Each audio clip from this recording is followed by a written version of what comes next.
Certificate দিয়া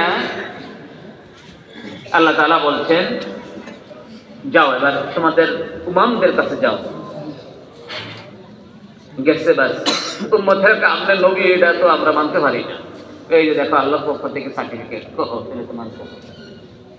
ভাইরা আমার, কিন্তু আমার নবী মুহাম্মদুর রাসূলুল্লাহ সাল্লাল্লাহু আলাইহি ওয়াসাল্লাম, এই নবীর উম্মতকে আল্লাহ এত মর্যাদাবান এই কারণে করেছেন, আমার আল্লাহ আয়াত নাযিল করলেন, ওয়াদদুহা ওয়াল্লাইলি ইযা সাজা মা ওয়াদ্দা'আকা রাব্বুকা ওয়া মা ক্বালা ওয়ালাল আখিরাতু খায়রুল লাকা মিনাল উলা ألم نشرح لك صدرك ووضعنا عنك وزرك الذي أنقض ظهرك ولسوف يعطيك ربك فترضى ورفعنا لك ذكرك এক সাথে তুমি আয়াত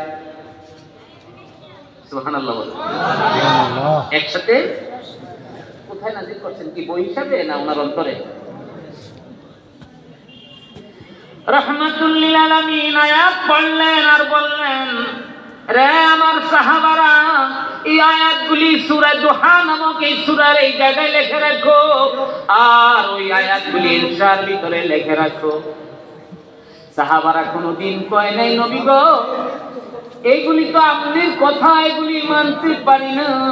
সকলেই আমান্না ওয়া সাদ্দাকনা ইয়া রাসূলুল্লাহ। ব্যাপারটা বুঝতে পারছেন?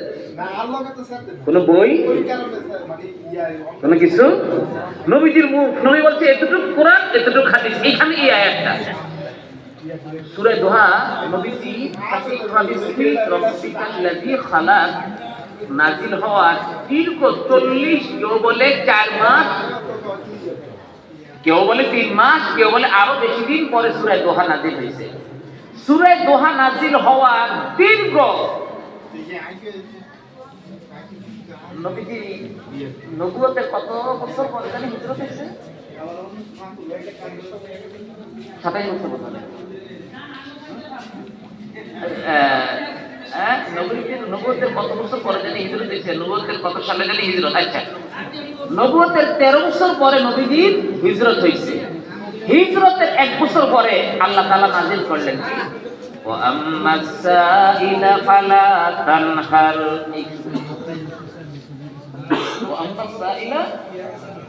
এটা কেন নাযিল করছে জানেন? ভাইয়েরা আমার, কামিল মাদ্রাসায় একটা তাফসীর পড়ানো হয়, তাফসীরে বাইজাবি। এই বাইজাবির পাশে দিয়া যে হাসিয়াগুলি লেখা